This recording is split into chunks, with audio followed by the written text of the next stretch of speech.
भगदड़ से जुड़ी हुई, जिसमें बड़ा एक्शन देखने को मिला है। 6 अधिकारियों पर कार्रवाई हुई है, जिसमें एसडीएम, सीओ समेत अधिकारी लेवल के जो अधिकारी हैं उनको सस्पेंड किया गया। कुल 6 सस्पेंड हुए हैं। लगभग 300 पेज की एसआईटी की रिपोर्ट के बाद ये बड़ा एक्शन देखने को मिला, जिसमें उप जिला मजिस्ट्रेट, जिसमें सिकंदर राव जो है निलंबित किए गए हैं।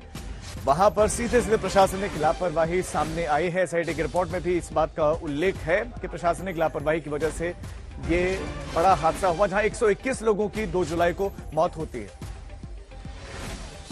कई लोगों पर गाज गिरी है यहां पर, और हाथरस भगदड़ मामले में योगी सरकार ने जबरदस्त एक्शन लिया है।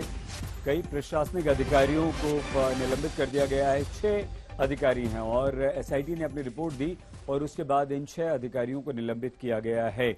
और इन अधिकारियों पर लापरवाही का आरोप लगाया गया था। ये कहा गया था कि इन लोगों के रहते हुए वहां पर इतना बड़ा हादसा हुआ है, 121 लोगों की मौत हो गई है। मरने वालों में अधिकतर महिलाएं हैं, मासूम छोटे छोटे बच्चे हैं। तो इन अधिकारियों को जिम्मेदार बताते हुए योगी सरकार ने ये सख्त निर्णय फिलहाल लिया है। और मुख्य रूप से जिम्मेदार, देखिए ये 7 बातें एसआईटी ने लिखी हैं कि आयोजक जो हैं, जो ऑर्गेनाइजर्स हैं, वो मुख्य रूप से वो जिम्मेदार हैं। उसके बाद लापरवाही, ऑफिसर्स की जिम्मेदारी थी कि वो सुरक्षा व्यवस्था को दुरुस्त करें, लेकिन नहीं किया। साजिश से भी इनकार नहीं किया जाता। ये पहले दिन से सवाल उठ रहा है। गहरी जांच की जरूरत है, यानी कि एसआईटी ने कहा कि अभी गहरी जांच, अभी जांच और होगी, लापरवाह अफसरों पर एक्शन हो। कुछ पर एक्शन हो गया, और भी एक्शन होगा।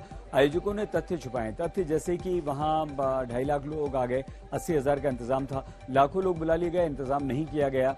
तो आइए सीधे सुशांत मेहरा, हमारे संवाददाता मैनपुरी से इस समय हमारे साथ जुड़ चुके हैं। सुशांत, क्या एक्शन और हो सकता है और एसआईटी की रिपोर्ट कितनी गंभीर है? देखिए सईद, मैं आपको तस्वीरें दिखा दूं। मैं मैनपुरी के बाबा जो है उन्हीं के आश्रम के बाहर इस वक्त मैं मौजूद हूं। मंगलवार के दिन यहां पर हजारों की संख्या में भक्त आते हैं, लेकिन आज आश्रम के आसपास पूरा सन्नाटा जो है वो पसरा हुआ है। 2 जुलाई को जो ये घटना है उसके बाद से पुलिस प्रशासन काफी ज्यादा मुस्तैद हुआ है।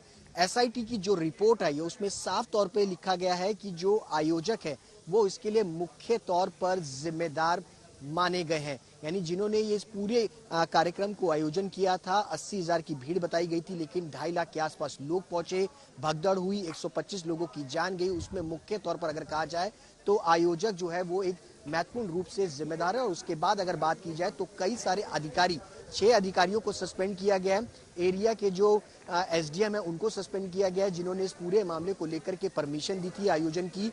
और उसके साथ साथ सीओ को सस्पेंड किया गया है। कई पुलिसकर्मियों को, थाना अध्यक्ष को जो है सस्पेंड किया गया है। ये कहा गया है रिपोर्ट के जरिए कि जिस तरीके से ये घटना हुई, जिनकी ये जिम्मेदारी थी अधिकारियों की, जिन्होंने ये परमिशन इस पूरे मामले को आयोजन को लेकर के दी थी, उन्होंने आयोजन की परमिशन जरूर दे दी, लेकिन जब आयोजन हुआ वहां पर व्यवस्थाएं जो है वो प्रॉपर नहीं की गई, यानी लापरवाही जो है वो बरती गई। सीधे तौर पर इसके अंदर लापरवाही का एक बड़ा मुद्दा होते हुए इसमें कई अधिकारियों को फिलहाल जो है वो सस्पेंड किया गया। अगले कुछ दिनों में और भी बड़ा एक्शन योगी सरकार का इस वक्त जो है वो नजर आएगा, क्योंकि एसआईटी की जो रिपोर्ट रही है उसको फिलहाल सरकार को जो है वो सौंपा गया। उसके बाद एक के बाद एक एक्शन पे जो है वो योगी सरकार जो है वो नजर आ रही है। हम बाबा के आश्रम पर मौजूद हैं। जो भक्त हैं उनको फिलहाल दूर तक ही रहने की इजाजत जो है वो दी जा रही है। आगे आने की इजाजत फिलहाल यहाँ पर नहीं दी गई है। सवाल यही उठ रहा है कि बाबा इस वक्त कहाँ है, अपने आश्रम में है, कहाँ पर है, वो सामने क्यों नहीं आ रहे। ये कई तरीके के सवाल है। लेकिन एसआईटी की रिपोर्ट में ये भी कहा गया है सईद कि साजिश जो है वो इस पूरे घटनाक्रम को लेकर के की गई है। बाबा के जो वकील हैं AK सिंह, उनकी तरफ से भी ये कहा गया था एक बड़ी साजिश जो है वो इस पूरे घटनाक्रम को लेकर के रची गई है। अब देखना यह है कि एसआईटी की रिपोर्ट आने के बाद आगे इस पूरे मामले की जांच किस स्तर पर पहुंचती है, आगे किस तरीके की कार्रवाई जो है वो की जाती है, और कौन कौन से लोग, अधिकारी इस पूरे मामले के अंदर जो है वो उन पर गाज गिरेगी। ठीक है सुशांत, आप रहिए जरा साथ। अब इसको लेकर आरोप और प्रत्यारोप भी लग रहे हैं, सियासत भी हो रही है। घटना है, इसमें हम लोग शोक व्यक्त कर रहे हैं और ऐसी घटना न हो इसके लिए हम पक्ष विपक्ष दोनों से अपील कर रहा हूँ बार बार कि विज्ञान का सहारा लिया जाए और विज्ञान के माध्यम से एक नीति बने और एक कानून बने कि 100 लोग रहेंगे तो कैसे बैठेंगे, 200 आएंगे, 500, 10,000, 1 लाख आए, और कोशिश किया जाए कि अब भीड़ कम जुटाएगा। जब हम वर्चुअल रैली कर सकते हैं, वोट मांग सकते हैं वर्चुअल, तो वर्चुअल हम लोगों को आस्था और उनको संस्कार भी सिखाया जा सकता है। और ऐसे में हम लोगों को बाबा को जेल मिलेगी कि बेल? अब देखिए तो चूंकि जांच लिखी हुई है, माननीय मुख्यमंत्री को धन्यवाद दूंगा कि तत्परता दिखाई, खुद मौके पर गए। हमें किससे बचने की जरूरत नहीं है। मैं ये कह रहा हूं कि जांच हो, जो दोषी हो उस पर सख्त कार्रवाई हो, और अगर भविष्य में कोई भी ऐसा हो, किसी भी धर्म का हो, तो शासन प्रशासन आंख बंद करके घरों कमरे अपने दफ्तरों में ना बैठे। क्या ये इंटेलिजेंस का फेलियर नहीं है? क्या ये LIU का फेलियर नहीं है? क्या पुलिस और प्रशासन का फेलियर नहीं है? क्या ये वो इसके जिम्मेदार नहीं है? अगर उन्होंने उचित व्यवस्था की होती तो आज इतनी बड़ी दुर्घटना नहीं होती। तो मैं ये कहता हूं FIR भी दर्ज हो और जांच हो कि ये किस तरह से हुआ, और जिन अधिकारियों की लापरवाही उन पर भी कार्रवाई हो।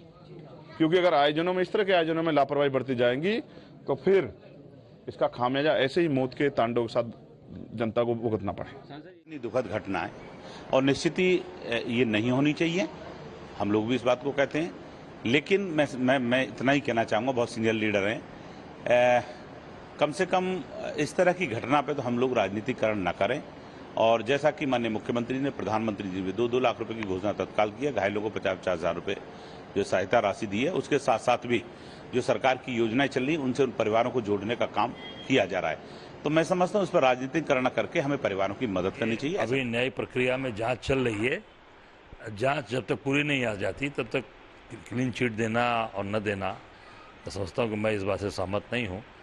न्यायिक प्रक्रिया चल रही है और मैं तो इतना पहले भी कहा था, फिर कह रहा हूँ कि इसमें हाई कोर्ट के माननीय सिटिंग जो जज हैं उनसे कराई जाए तो मुझे लगता है कि ज़्यादा बेहतर होगा। जो लोग भी जिम्मेदार हैं, प्रशासन के लोग, आयोजनगण या जो भी जिन्होंने परमिशन के लिए एप्लीकेशन, उसकी पूरी गहराई से जांच हो, जो भी इसमें दोषी पाया जाए ऊपर से लेकर नीचे तक सबके ऊपर कार्रवाई होनी चाहिए। वे जाएं, विपक्ष के नेता हैं, वे जा सकते हैं, परंतु वहां जाकर आग में घी मत डालें। इतना निवेदन है कि वहां पर चीज़ें बड़ी मुश्किल से सामान्य करने की कोशिश की जा रही है। सरकार अपनी तरफ से पूरी कोशिश कर रही है चीज़ें सामान्य करने के लिए, और हालात अब आगे से बहुत बेहतर है और स्कूल खुल गए हैं, ऑफिस खुल गए हैं, वहाँ पर जीवन आज नॉर्मल है। परंतु अपेक्षा करते हैं कि वहाँ जाकर कुछ इस प्रकार का बयानबाजी नहीं करेंगे जिससे आगे चीज़ें खराब हो। भारतीय जनता पार्टी ने एक देश के अंदर नई प्रथा शुरू की है। कोई भी बड़ा हादसा हो जाए जिस पे सरकार कटघरे में आ जाए, वहां पे आप कोई षड्यंत्र की आप एक कॉन्स्पिरेसी थ्योरी लॉन्च कर दीजिए, लोगों को उसमें उलझा लीजिए, बाद में कुछ मिलेगा नहीं, सरकार की जवाबदेही से सरकार बच जाती है। ऐसे ही तब हुआ था जब 3 ट्रेनें आपस में टकराई तो केंद्र सरकार ने कहा कि साहब इसमें तो कॉन्स्पिरेसी हुई, किसी ने जानबूझ के कुछ कर दिया, और उसके बाद दर्जनों ट्रेनें लगातार टकरा रही हैं। उसी तरीके से आप जब देखें कि मोरबी के अंदर जब पुल टूटा था तब भी उसके अंदर एक कॉन्स्पिरेसी थ्योरी डाल दी गई कि लोगों ने खुद ही जो है उस पुल को इतना हिलाया कि जो है सैकड़ों लोग वहां मारे गए।